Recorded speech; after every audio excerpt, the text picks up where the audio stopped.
Hello and welcome to BN Television News Roundup, a compilation of major stories in the week ending. I am Tunde Alabi and thank you for being part of the program today.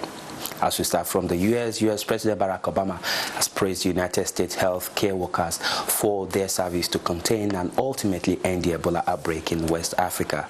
President Obama delivered an update on how the U.S. is helping to contain and end the Ebola outbreak. He said that the world has always looked up to the U.S. for assistance in times of global challenges, and America has earned the honor of being able to rise up to the occasions. I just want to offer a quick update on Ebola and a number of the issues that have been raised. We know that the best way to protect Americans ultimately is going to stop this outbreak at the source. And I just had the privilege of speaking with some of the men and women who are working to do just that. Our disaster assistance response team on the ground in West Africa. First and foremost, I thank them for their incredible dedication and compassion. These are the folks that, from the minute that we saw this Ebola outbreak growing larger than we had seen traditionally, were deployed, were on the ground, and were helping to coordinate the countries where the outbreak is happening to make sure that the response was effective. And it's typical of what America does best. When others are in trouble, when disease or disaster strikes, Americans help. And no other nation is doing as much to make sure that we contain and ultimately eliminate this outbreak than America. We deployed this DART team to West Africa back in early August. They're now the strategic and operational backbone of America's response. They've increased the number of Ebola treatment units and burial teams. They've expanded the pipeline of medical personnel and equipment and supplies. They've launched an aggressive education campaign in country. The bottom line is that they're doing what it takes to make sure that medical personnel and healthcare workers from all countries have what they need to get the job done. And the good news is that it's starting to have an impact. Based on the conversations that I had today with them, they're starting to see some progress in Liberia, and the infrastructure is beginning to get built out. That's thanks to the incredible work and dedication of folks from the United States who are leading the way in helping Liberia, Guinea, and Sierra Leone. And it's critical that we maintain that leadership. The truth is that we're going to have to stay vigilant here at home until we stop the epidemic at its source. And for that, we're going to need to make sure that our doctors and our healthcare professionals here in the United States are properly trained and informed, and that they are coordinated if and when an Ebola case crops up here in the United States. But what's also critically important is making sure that all the talent, skill, compassion, professionalism, dedication, and experience of our folks here can be deployed to help those countries deal with this outbreak at the source. And that's why yesterday the CDC announced that we're going to have new monitoring and movement guidance that is sensible, based in science, and tailored to the unique circumstances of each health worker that may be returning from one of these countries after they have provided the kind of help that they need. In fact, tomorrow I'm going to have a chance to meet with doctors and public health workers who've already returned from fighting this disease in West Africa, or who are about to go, not only to say thank you to them and give them encouragement, but to make sure that we're getting input from them based on the science, based on the facts, based on experience about how the battle to deal with Ebola is going and how our policies can support the incredible heroism that they are showing. So we don't want to discourage our healthcare workers from going to the front lines and dealing with this in an effective way. Our medical teams here are getting better and better prepared and trained for the possibility of an isolated Ebola case here in the United States. But in the meantime, we've got to make sure that we continue to provide the support of health workers who are going overseas to deal with the disease where it really has been raging. It's also important for the American people to remind themselves that Only 2 people so far have contracted Ebola on American soil. The 2 Dallas nurses who treated a patient who contracted it in West Africa. Today, both of them are disease-free. I met with one of them, Nina Pham, last week, and she is doing wonderfully. And I just had a chance to get off the phone with Amber Vincent, who is on her way back home, and also, as many of you saw in her press statement today, is doing well also. Of the 7 Americans treated for Ebola so far, all have survived. Right now, the only American still undergoing treatment is Dr. Craig Spencer, who contracted the disease abroad while working to protect others. And we should be saluting his service. And we are focused on getting him the best care possible as well. And our thoughts and prayers are with him. Labour leader Ed Miliband has accused Prime Minister David Cameron of losing track of 50,000 immigrants and poor immigration record management. Ed Miliband made the accusation during the Prime Minister's question time Wednesday. He said the government has lost control of immigration. Challenging the Labour leader's view, the Prime Minister said that immigration from outside the EU is at its lowest level since 1998. To Home Office incompetence.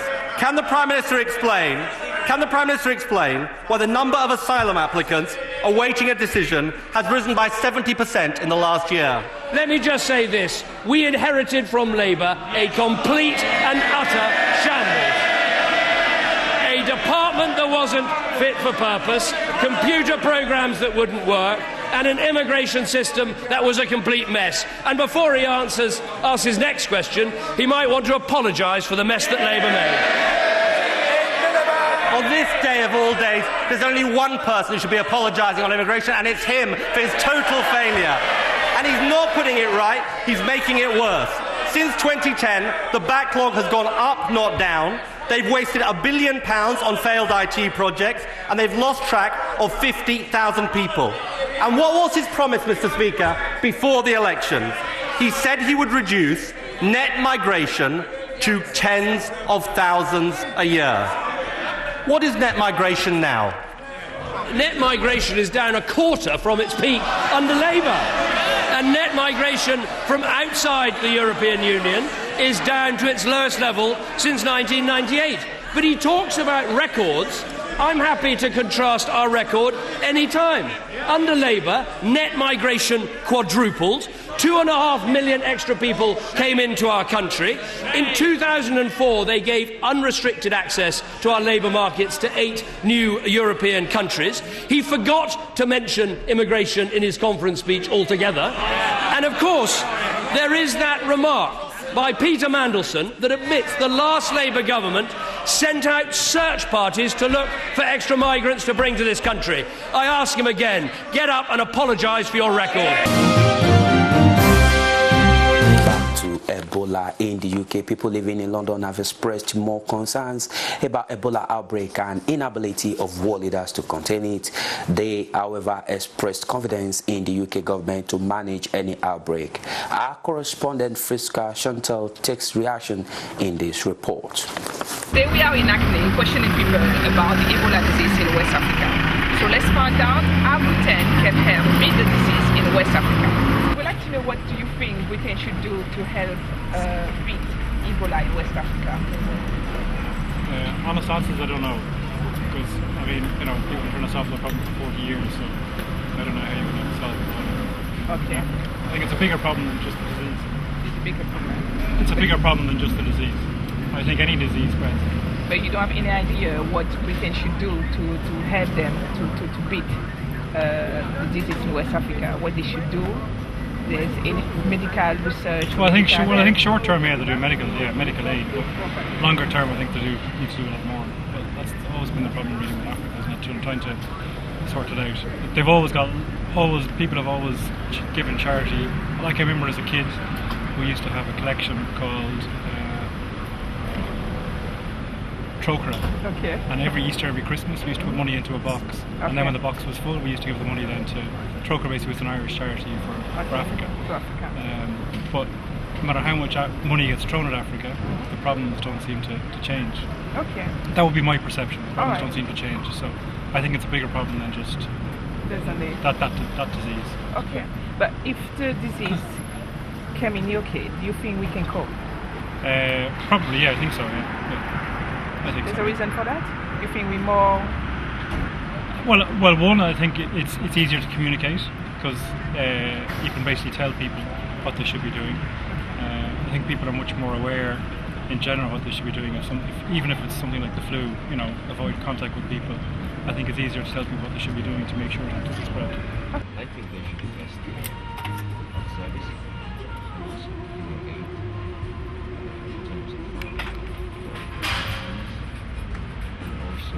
I know they have sent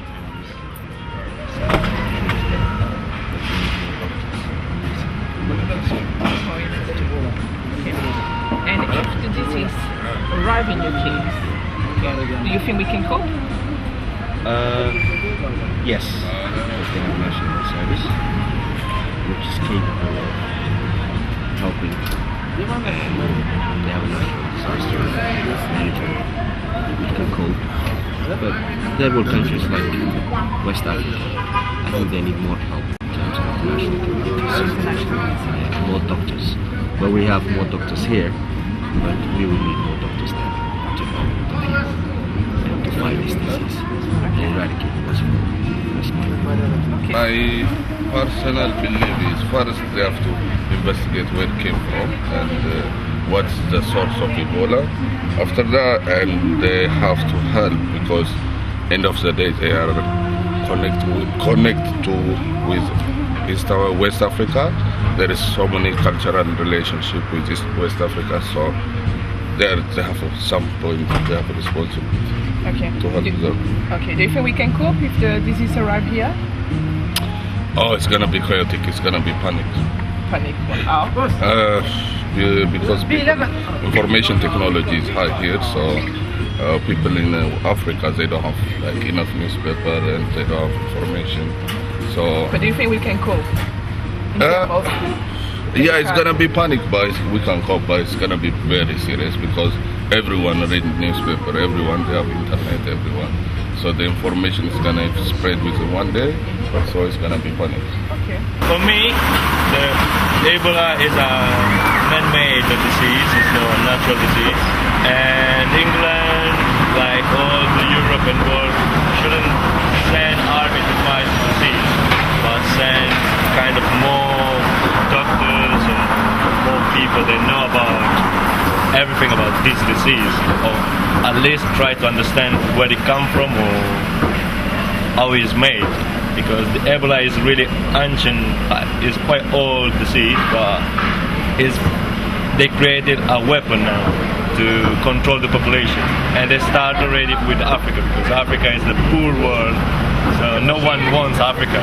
Africa, we don't need Africa. You think if the disease arrives here, they can cope? Yeah, they can send here. They can send everywhere because we have to depopulate the world. So we have too many in the world that they want to keep the control of few people. But do you think they can cope if the disease arrives here? Yes, they can come here or they can just spread around with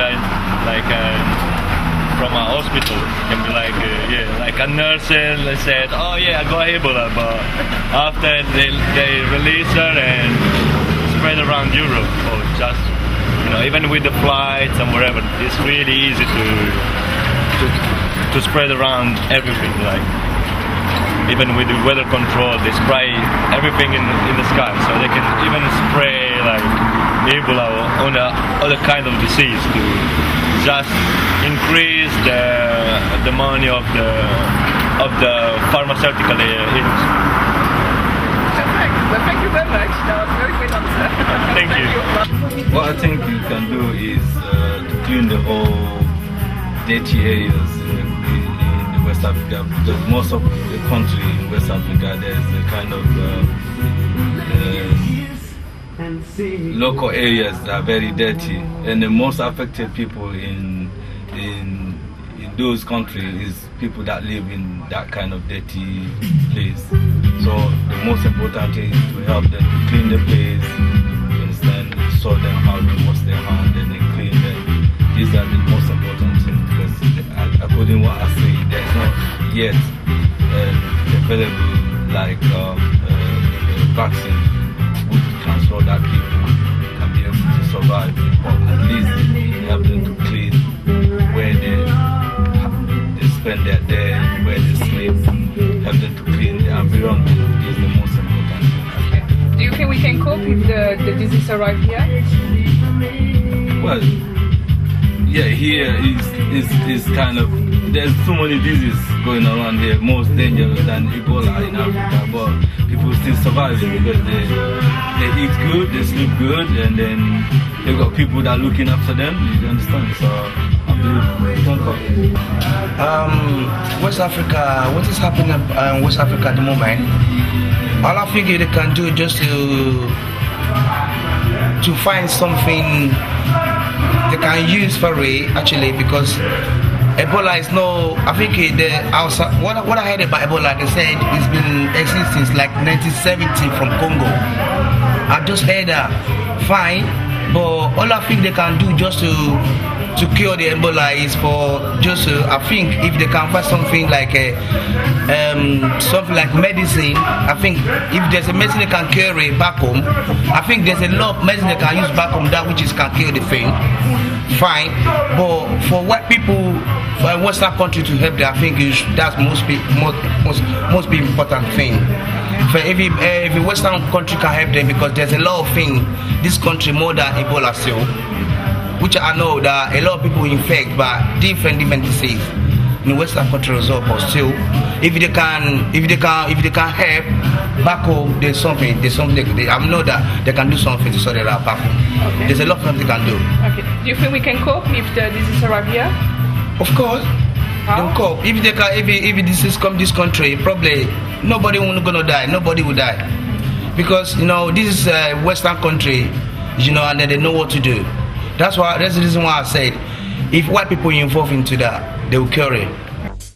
From politics to economy to business, technology, the totality of what makes man is what we bring to you here on this Punch. We give you the information that you need, from business to economy to politics to technology, and that's all we do here on this Punch, from the beginning to the end, and that is why we are here. Keep watching this Punch from Ben Television. And today, I'll be your host. And with that report, we conclude the news roundup for this week. Thank you for being part of the program.